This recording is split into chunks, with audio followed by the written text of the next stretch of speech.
What's up, Quarter Pounders? Welcome back to my channel. My name's Wave Potter, and today I watched the 2021 BAND-MAID concert, 6 songs from Unseen World, thanks to Matt. If you want to see my reaction to that, that's over on my Patreon. But there was one song on there that really stood out to me because I wasn't very familiar with it. Honkai, which I know I've listened to in my full reaction of Unseen World when I did that live stream, but I don't think I've listened to it since then. I usually start listening from the beginning and don't make it all the way to the end. So today I'm going to revisit the song in more depth and actually listen to the isolated tracks. And I'm going to start with the drums and bass and really dive into this song, see what I appreciate about it. Pick it down.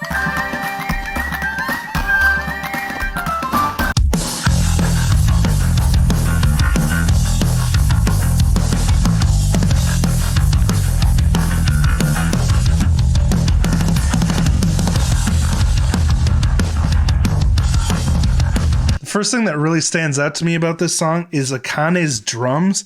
They have such a smooth, powerful driving force behind them, and everything flows into the next section so well.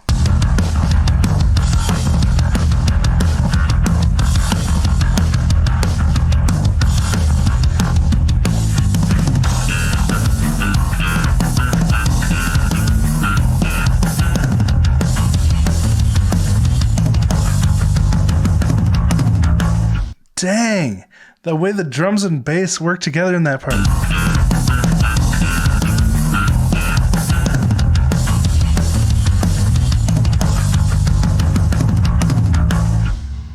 So good. Misa doing her slideys.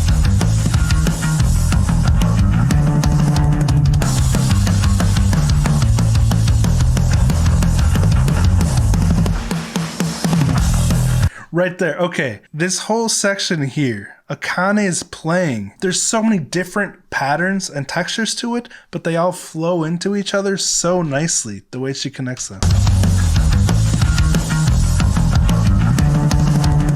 Starting with that fill into this.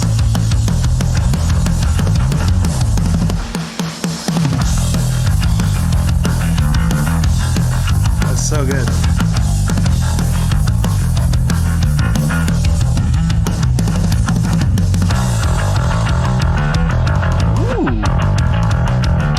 This was another standout part to me. And especially the bass and drums in this part. You got this like Stuart Copeland style drum pattern with the rim shot, and then you got this busy bass underneath it.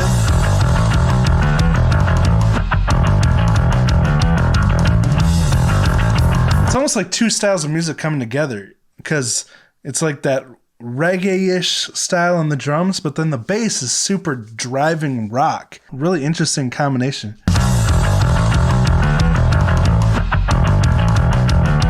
Dropping that beat there.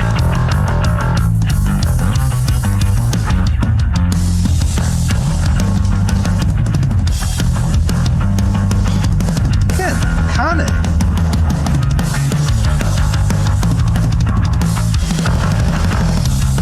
Section, it's like a drum solo in the middle of a song underneath a song, you know? Like, what in the world? Drum fill, drum fill, drum build up, drum fill. So insane.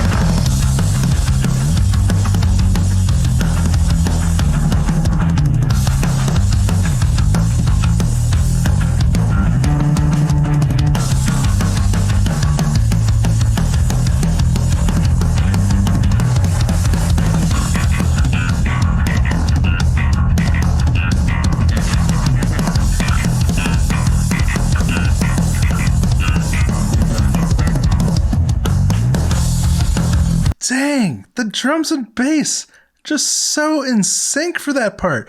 I think that was the build up into the guitar solo, right? Oh, love that. It's like getting you hyped for this big, and everything opens up halftime.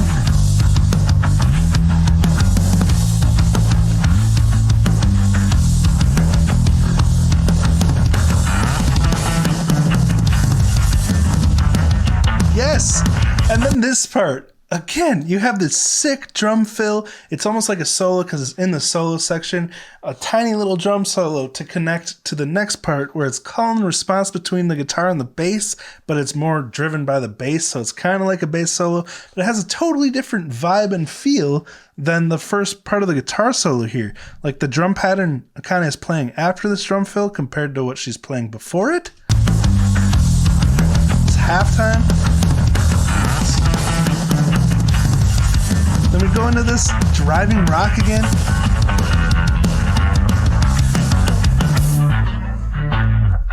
Love that unison with the guitar and bass there. Kind of dropped the bass out because, the guitar overshadowed it when it was separating the stems, but that part's so cool. Said in my Day of Maid reaction, that is like, in my opinion, primo BAND-MAID example of what they have the potential to do with solo sections, where they start with guitar, then they bounce over to bass, and the drums are kind of holding all of it together. And it's, rather than a guitar solo and a bass solo, it's like a full instrumental section. They share the spotlight so well. It's so cool.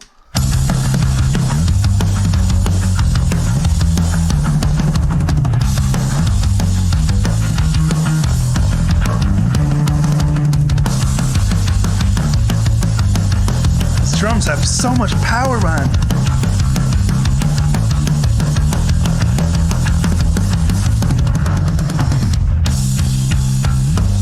And then it's halftime.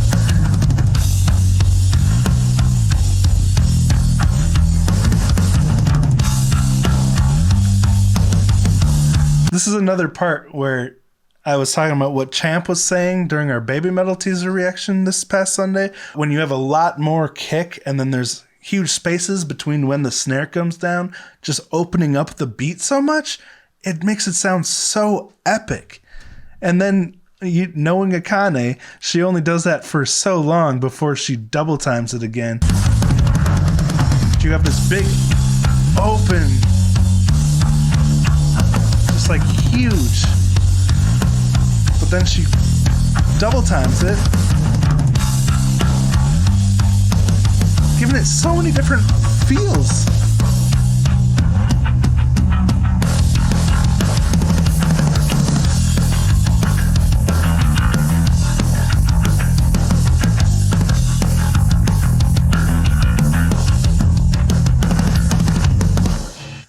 That is so cool. Great solid foundation for the song. Now let's see what the guitar's doing. No, that's the bass. Okay, here's the guitar.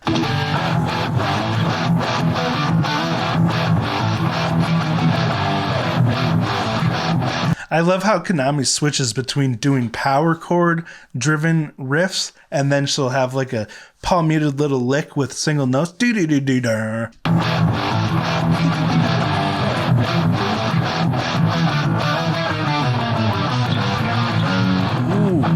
Again, you have this descending eighth notes, but then you have a syncopated dun, dun, dun, dun, just constantly changing up the feel and the direction to keep it interesting.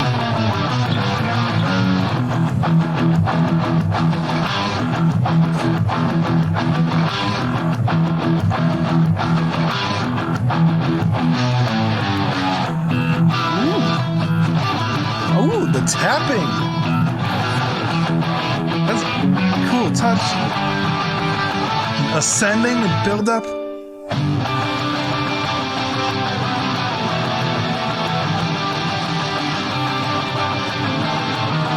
Ooh, that chord there. Interesting.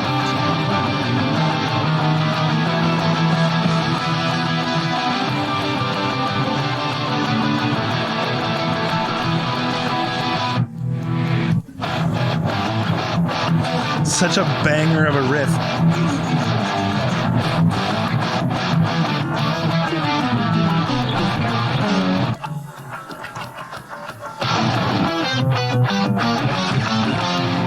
Oh yeah! I love love how Konami took a rest there, just like, because I mean the drums and bass in that part is so cool, the way they're playing off of each other. And notice too how the bass in this part is cranked up a touch to compensate for Konami's missing guitar. It's an interesting little thing to note about mixing, is when you do cut out one of the instruments, you need to bring up whatever instruments are filling in for it, you know, fill up some of that space that went missing so the song feels even. That's really interesting. But then the way Konami comes back into the song just with a total bang.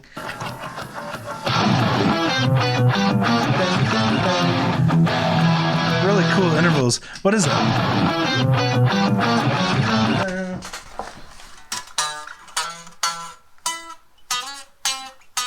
Okay, so we're in E minor. So E to the diminished sixth down to the fifth. Ooh, it's chromatic.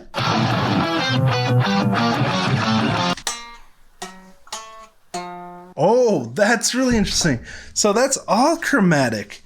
It's going E, the flat sixth, the fifth, but then it goes to the minor third, and then the flat fifth to the second, and then the fourth, and then the flat second. So it's all chromatic. That's really interesting. Wow. Okay, again, just like Unleashed, Konami's just breaking all the rules. Doesn't need to follow any kind of music theory rules, but she can if she wants to, if she's going for a specific mood. But that just gives it such an edgy sound to be chromatic like that.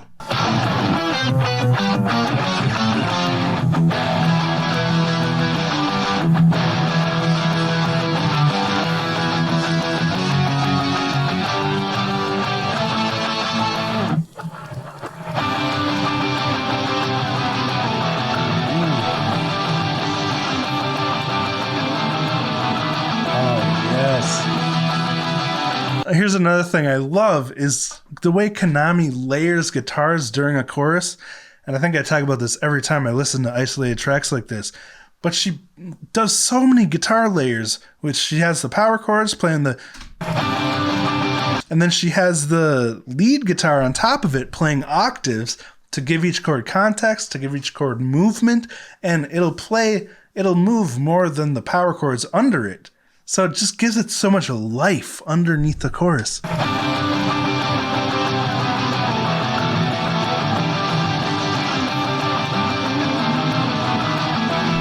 then the second time around, the power chord underneath does change.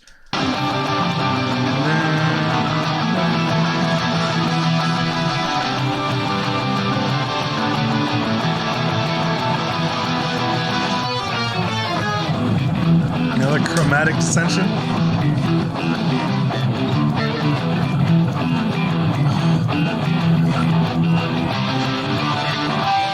So much rhythm and funk during that part. Okay.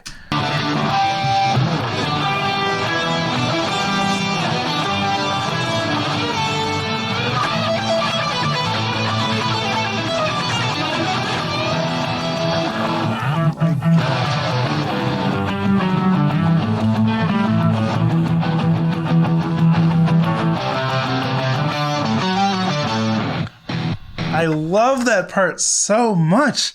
I gotta hear this all together in this part.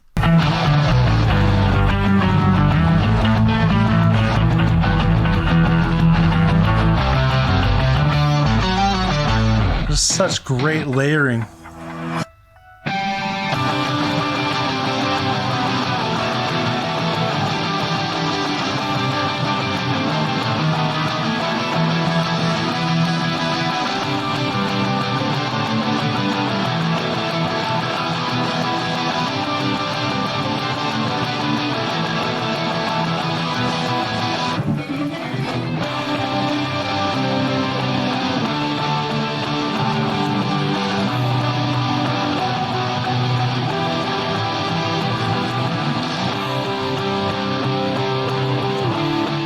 Sounds like a film score, cinematic, epic.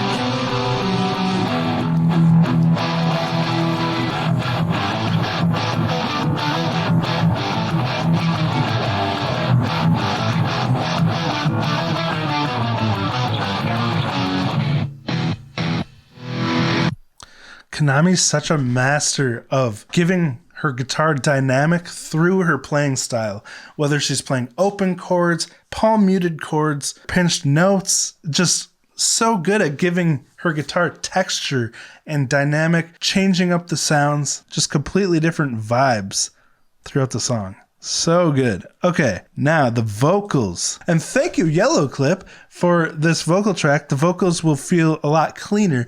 There will still be some instruments in the background, but the vocals are in the forefront, so it should be pretty clear without all the weird relics you get from the stem separation software. I gotta go.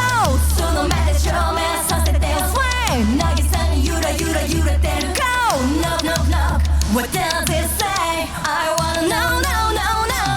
怠けてはために見てるんじゃんそんなに器用にできない期待を隠せてないねえ君じゃ I love how much clearer you can hear Miku's harmonies in this too. Because again, when I was watching Day of Maid, it really clicked with me and I was blown away by how well Miku and Saiki can share vocals and really both be lead vocalists, sharing the load of the vocals, especially in YYY. That is just a masterclass in shared vocals, and what I wish BAND-MAID would eventually get to a point where they just are always doing that, always sharing the vocals. And I think they are. Like in Unleashed, they take turns singing the verses. Miku has some really important, really cool backing vocals in it. So I love to see them going in that direction where they're both lead singers. You know what I'm saying? They're both so important to the sound.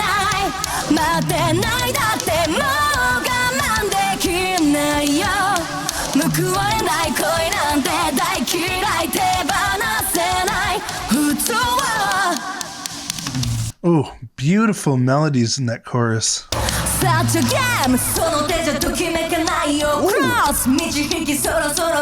Cool vocal effect we have in the second verse. It's got like a delay on it, and the delay is panned to the left ear, it sounds like, giving it a really spacey, it's a quick slap back delay, and the delayed vocal has kind of, it sounds like a low pass filter on it, so it's not quite as present and harsh as, or I shouldn't say harsh, it's just not quite as present as the main vocals. And you can hear it bounce. I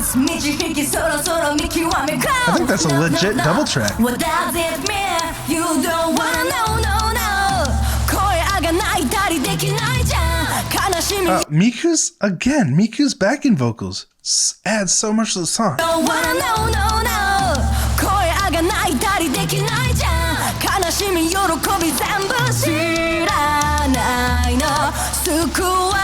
I love how Miku changes up what she's doing. She's not just singing a straight harmony with the lead vocals. That's a specific interval up, just doing a regular harmony. She's always changing her intervals, changing her rhythms, being very selective about which ones she chooses to double, and not always just doubling the vocals, but adding different stuff to it. It could be different rhythms overlaid on top of each other. And I think that happens later in the song too. But such a clever way of doing backing vocals that make them feel even more important than typical harmonies. You don't wanna know, no.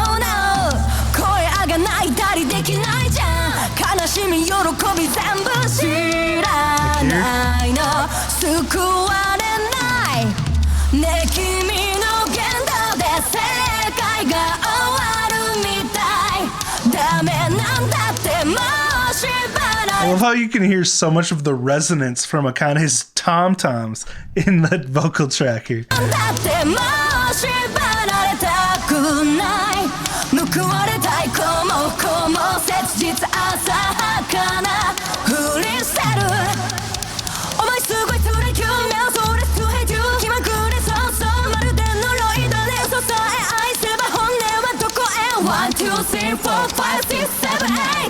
Okay, again, Miku could go from doing the super high harmony to doing this low doubling effect that gives it, like when Miku's singing low, she sounds so sassy, you know? But Saiki's vocals in this part, which she can nail live, they're just so non-stop, almost rapping. Like, when does she breathe? I love when Miku comes in here. 1, 2, 3, 4, 5, 6, 7, 8. She has a big range for vocals. You will forget about me someday. It's so nice to have these clean vocals here for this part because you can really hear it. Almost sounds like the dry recording track. You will forget about me someday.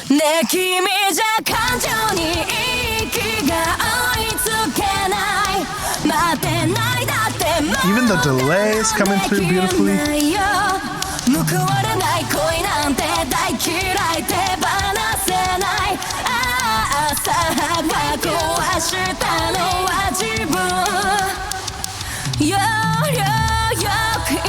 Right here, Miku's backing vocals come in.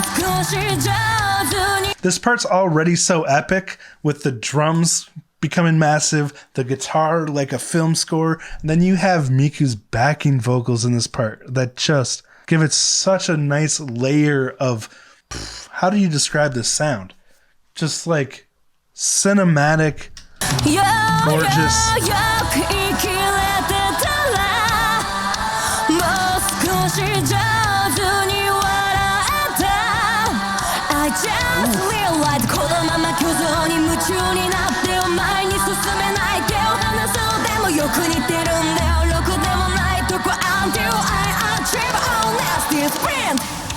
Again, what an amazing combination of vocals there. Psyche is so punky and rocky and just hardcore. And then you have Miku on top of her. Sounds like a beautiful chorus, you know? Like, what a crazy combination.